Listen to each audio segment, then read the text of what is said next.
प्रिय विद्यार्थियों, अपने हिंदी निबंध का विकास क्रम पढ़ रहे थे, जिसमें हमने भारतेंदु युग, उसके बाद में द्विवेदी युग तक पढ़ा था। आज हम शुक्ल युग और शुक्लोत्तर युग के बारे में अध्ययन करेंगे। सन 1920 से 1940 तक का समय शुक्ल युग के नाम से जाना जाता है। इस युग को यह संज्ञा आचार्य रामचंद्र शुक्ल के नाम पर दी गई, क्योंकि आचार्य रामचंद्र शुक्ल के निबंध क्षेत्र में पदार्पण करने से इस क्षेत्र को नए आयाम एवं नई दिशाएं प्राप्त हुई। उन्होंने चिंतामणि में जो निबंध संकलित किए हैं, उनसे हिंदी निबंध अपने चरम उत्कर्ष पर पहुंचा।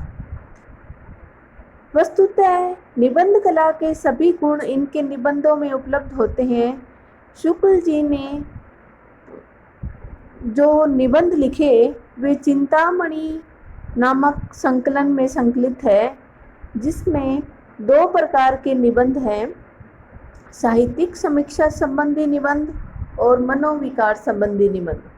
साहित्य समीक्षा संबंधी निबंधों में हैं तुलसी का भक्ति मार्ग, कविता क्या है, साधारणीकरण और व्यक्ति वैचित्र्यवाद। जबकि मनोविकार संबंधी जो निबंध है वे चिंतामणि भाग 1 में संकलित है, जिसमें उत्साह, श्रद्धा भक्ति, लज्जा और ग्लानि, क्रोध, ईर्ष्या इत्यादि निबंध है। गहन विचार वीथियों के साथ साथ रसपूर्ण छींटे इनके निबंधों में सर्वत्र बिखरे हुए हैं। शुक्ल जी के निबंधों में चिंतन की मौलिकता, विश्लेषण की सूक्ष्मता और शैली की प्रौढ़ता के एक साथ दर्शन होते हैं। इनके निबंधों में व्यक्तिकता का तत्व भी है और गंभीर विवेचन तथा सूक्ष्म विश्लेषण भी है।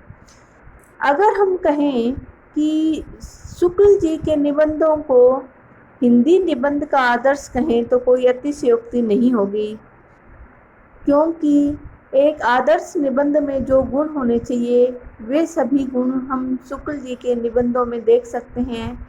उनका वाक्य विन्यास सुसंगठित एवं सटीक है।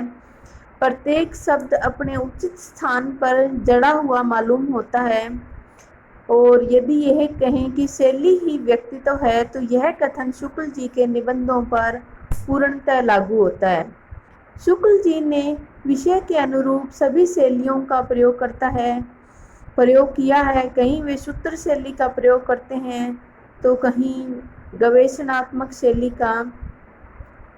सूत्र शैली का अपने एक उदाहरण देखते हैं। उन्होंने कहा है कि यदि प्रेम स्वपन है तो श्रद्धा जागरण। इसी प्रकार उन्होंने ये भी कहा है कि बेर क्रोध का अचार या मुरब्बा है। तो ये इनकी सूत्रात्मक शैली के उदाहरण हैं। शुक्ल जी अपने विचारों को ऐसी कुशलता से व्यक्त करते हैं कि पाठकों को उनसे सहमत होना ही पड़ता है। शुक्ल जी के निबंधों में भाव एवं विचार का अर्थात हृदय एवं बुद्धि का समन्वय है, संतुलित समन्वय है। अब आता है शुक्ल युग के अन्य निबंधकार बाबू गुलाब राय, पद्मलाल पुन्नालाल बख्शी, वियोगी हरि, वासुदेव शरण अग्रवाल, शांति प्रिय द्विवेदी, माखनलाल चतुर्वेदी इस युग के अन्य निबंधकार हैं। बाबू गुलाब राय के संकलित निबंध संकलनों के नाम हैं मेरे निबंध, मेरी असफलताएं, फिर निराशा क्यों। इसी प्रकार पद्मलाल पुन्नालाल बख्शी के निबंध संकलन है कुछ पंचपात्र। शांति प्रिय द्विवेदी के निबंध संकलन है कवि और काव्य साहित्यिकी। अब ऐसे प्रश्न बन सकता है कि शुक्ल युग हिंदी निबंध के विकास का स्वर्ण युग है, कैसे? तो हम कह सकते हैं कि इस युग में निबंधों का विषय क्षेत्र अधिक व्यापक हुआ, साथ ही उनमें गंभीरता एवं सूक्ष्मता भी आई ये निबंध मनोविज्ञान, साहित्य, संस्कृति, इतिहास सभी विषयों को अपने में समाविष्ट किए हुए हैं। इन विषयों की मौलिक समस्याओं को भी बड़ी सूक्ष्म पकड़ के साथ प्रस्तुत किया गया है, किंतु निबंधों में भावुकता, आत्मीयता का तत्व भी पर्याप्त मात्रा में बना रहा। निजी अनुभूतियों एवं व्यक्तिक भावनाओं का प्रकाशन भी शुक्ल युग के निबंधकारों ने खूब किया है।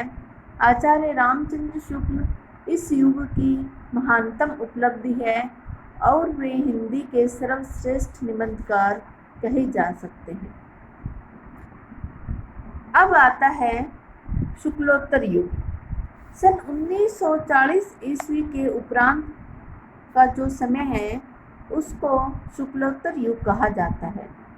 शुक्ल जी ने हिंदी निबंध को जो नए आयाम दिए उससे हिंदी निबंध का परवर्ती काल में विविधमुखी विकास हुआ। विषय क्षेत्र, वैचारिकता, भाषा शैली सभी दृष्टियों से हिंदी निबंध ने नई दिशाएं खोजी। इस काल में न केवल समीक्षात्मक और विचारात्मक निबंधों की ही रचना हुई, अपितु ललित निबंधों की भी पर्याप्त मात्रा में रचना हुई। शुक्लोत्तर निबंधकारों में हैं आचार्य हजारी प्रसाद द्विवेदी, आचार्य नंद दुलारे वाजपेयी, डॉक्टर नगेंद्र, रामधारी सिंह दिनकर, जयशंकर प्रसाद, इलाचंद्र जोशी, जैनेन्द्र प्रभाकर माचवे, डॉक्टर भगीरथ मिश्र, डॉक्टर रामविलास शर्मा, डॉक्टर विद्यानिवास मिश्र, कुबेरनाथ राय, देवेंद्र सत्यार्थी, कन्हैयालाल मिश्र प्रभाकर इत्यादि। आचार्य नंद दुलारे वाजपेयी शुक्ल जी की परंपरा को आगे बढ़ाने वाले प्रमुख निबंधकार हैं। उनके निबंध आधुनिक साहित्य, नया साहित्य, नए प्रश्न में संकलित है। व्यक्तिकता एवं व्यंग्य विनोद की झलक भी इनके निबंधों में पर्याप्त मात्रा में है। आचार्य हजारी प्रसाद द्विवेदी शुक्लोत्तर युग के सर्वश्रेष्ठ निबंधकार माने जा सकते हैं। इनके निबंध संग्रह कल्पलता, अशोक के फूल, कुटज, विचार प्रवाह, विचार और वितर्क इत्यादि। कुटज निबंध अपने पढ़ चुके हैं। इनके निबंधों में विषय और व्यक्ति का संतुलित समन्वय तो है ही, साथ ही उनकी विद्वत्ता एवं विषय की गहरी पकड़ भी परिलक्षित होती है। द्विवेदी जी के निबंधों का विषय क्षेत्र व्यापक है। उनमें संस्कृति और परंपरागत ज्ञान विज्ञान के साथ साथ युगीन प्रवृत्तियों एवं समस्याओं को भी सम्मिलित किया गया है। द्विवेदी जी की शैली विषय के अनुरूप परिवर्तित होती रही है। आधुनिक युग की विकृतियों का चित्रण करते समय वे प्राय हास्य व्यंग्य में शैली का प्रयोग करते हैं, जबकि कालिदास युगीन वातावरण का चित्रण करते समय शब्दावली संस्कृत गर्भित हो जाती है। उनके निबंधों में भाषा की लय संस्कृत तत्सम शब्दों से युक्त दिखाई देती है।